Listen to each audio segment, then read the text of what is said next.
Good morning, everybody. Please have a seat.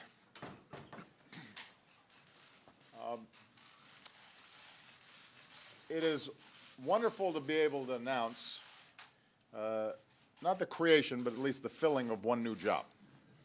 But before we do, I wanted to make a somewhat broader statement about the economy, and Ash is willing to indulge me.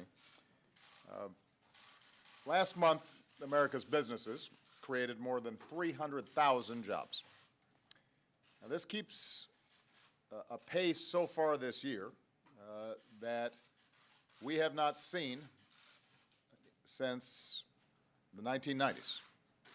So far this year, over the first 11 months of 2014, our economy has created 2.65 million jobs. That's more than in any entire year since the 1990s. Our businesses have now created 10.9 million jobs over the past 57 months in a row, and that's the longest streak of private sector job growth on record. We also know that the pickup in the pace of job growth this year has been in industries with higher wages, and overall wages are rising, a very welcome sign for millions of Americans. So we've got an opportunity to keep up this progress if Congress is willing to keep our government open, avoid self-inflicted wounds, and work together to invest in the things that support faster job growth in high-paying jobs. And that means exports, infrastructure, streamlining our tax code, immigration reform, giving minimum wage workers a raise. Now, it's been a long road to recovery from the worst economic crisis in generations, and we still have a lot more work to do to make sure that hardworking Americans' wages are growing faster. But the United States continues to outpace most of the world. Over the last 4 years, we've put more people back to work than Europe, Japan, and all other industrialized advanced countries combined. And we're going to keep at it until every single American who is willing and able to work can find not just any job, but a job that pays a decent wage and allows them to support their families. But it's worth us every once in a while reflecting on the fact that the American economy is making real progress. And if we can continue in this trajectory, if we can continue to grow robustly, and if we make sure that those companies who are seeing profits that are probably higher than any time in the last 60 years, that they're also making sure that their workers are sharing in that growth, then we can get a virtuous cycle that's really going to make a difference and be a critical component of strengthening our national security, because national security starts with a strong economy here at home. Now, I know that some people think that I announce cabinet positions on fake Twitter accounts. This is not the case. A year ago, when Ash Carter completed his tenure as Deputy Secretary of Defense, Secretary Hagel took to the podium in Ash's farewell ceremony and looked out at the audience of our civilian and military leaders. And he said, "I've known Ash Carter for many years. All of us here today have benefited from Ash's hard work, his friendship, from his inspiration, and from his leadership." And Chuck then went on to express his gratitude to his partner for what Ash has done for this country and will continue to do in many ways. Couldn't have said it better myself. Today I'm pleased to announce my nominee to be our next Secretary of Defense, Mr. Ash Carter.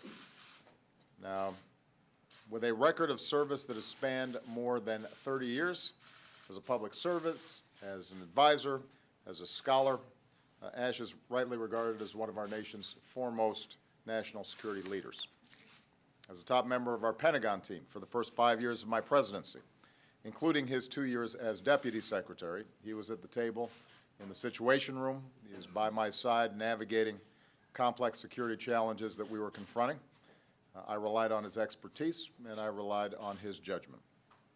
I think it's fair to say that, Ash, in your one-year attempt at retirement from public service, you failed miserably.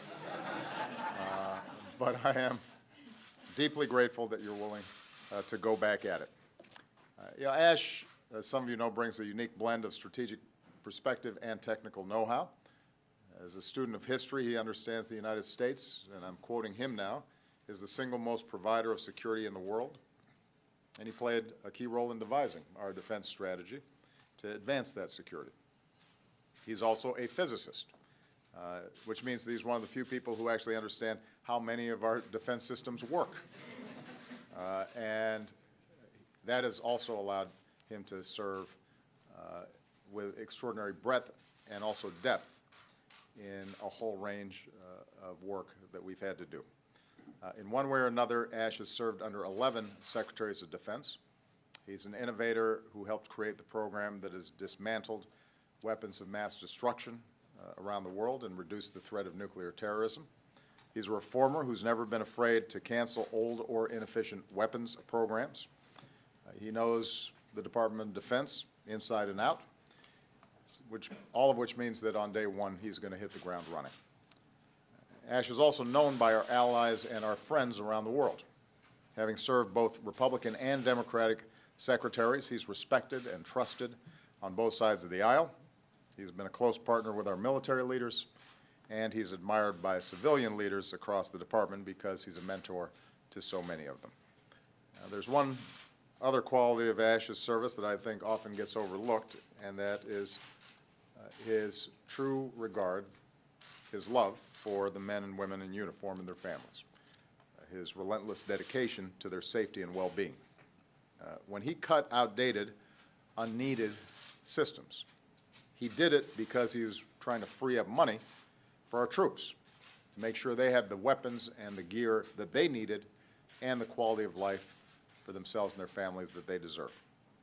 When our troops in Iraq and Afghanistan were struggling to defend against roadside bombs, he moved heaven and earth to rush them new body armor and vehicles. It's no exaggeration to say that there are countless Americans who are alive today in part because of Ash's efforts. When our forces sat down for Thanksgiving dinner far from home, or as our wounded warriors recovered in the hospital, or when our fallen heroes returned to Dover, Ash was there, often on his own time, without any publicity or fanfare. And I know that Ash will be there for them now as Secretary of Defense. We face no shortage of challenges to our national security. Our combat mission in Afghanistan ends this month, and we have to transition to a new mission of advising and assisting Afghan forces and going after remnants of al-Qaeda's core. We have to keep degrading and ultimately destroying ISIL in Iraq and Syria. We have to build counterterrorism partnerships and new platforms.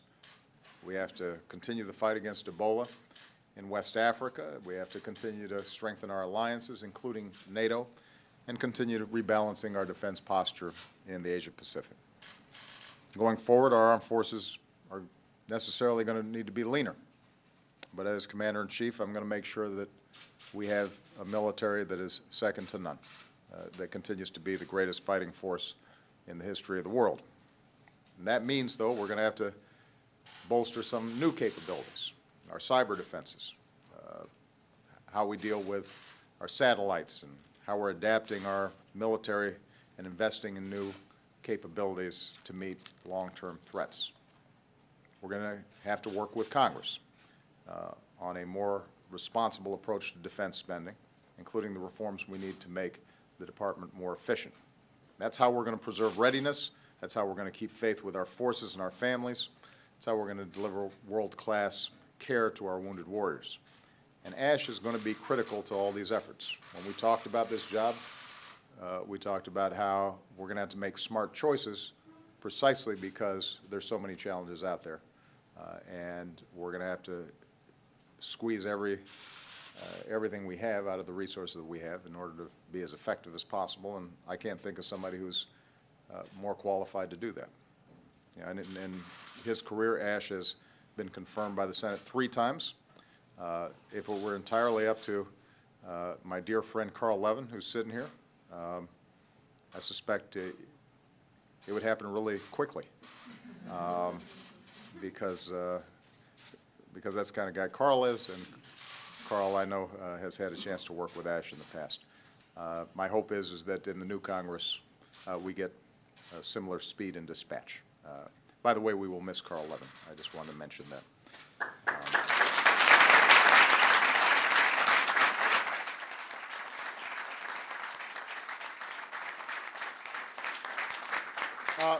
One last piece of critical information that may have tipped the scales in me wanting to promote Ash.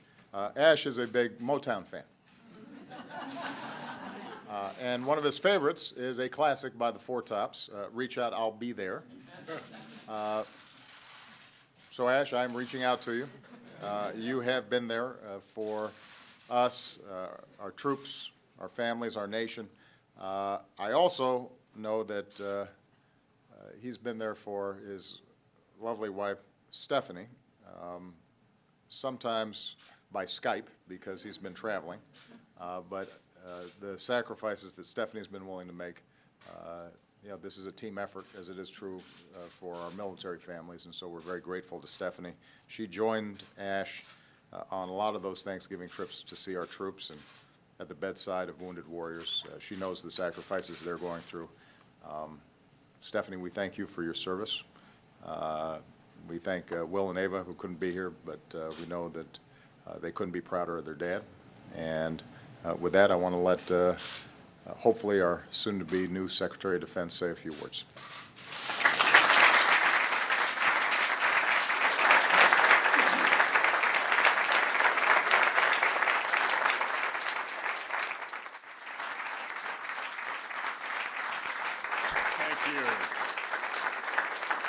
Thank you, Mr. President. And Mr. President, Mr. Vice President, it's an honor and a privilege for me to be nominated for the position of Secretary of Defense. General Scowcroft, my longtime mentor, thank you for being here. And thanks to another longtime mentor, Bill Perry, who can't be here today. And thanks to you, Chairman, and many other friends and colleagues, past and future, for coming out today. I accepted the President's offer to be nominated for Secretary of Defense because of my regard for his leadership. I accepted it because of the seriousness of the strategic challenges we face, but also the bright opportunities that exist for America if we can come together to grab hold of them. And I accepted the offer because of the deep respect and abiding love that Stephanie and I have for our men and women in uniform. As we talked together in the past weeks, Mr. President, we discussed the challenges and the opportunities and the need both to keep America safe and to make a better future for our children. If confirmed in this job, I pledge to you my most candid strategic advice. And I pledge also that you will receive equally candid military advice. And finally, to the greatest fighting force the world has ever known, to you, I pledge to keep faith with you and to serve our nation with the same unflinching dedication that you demonstrate every day.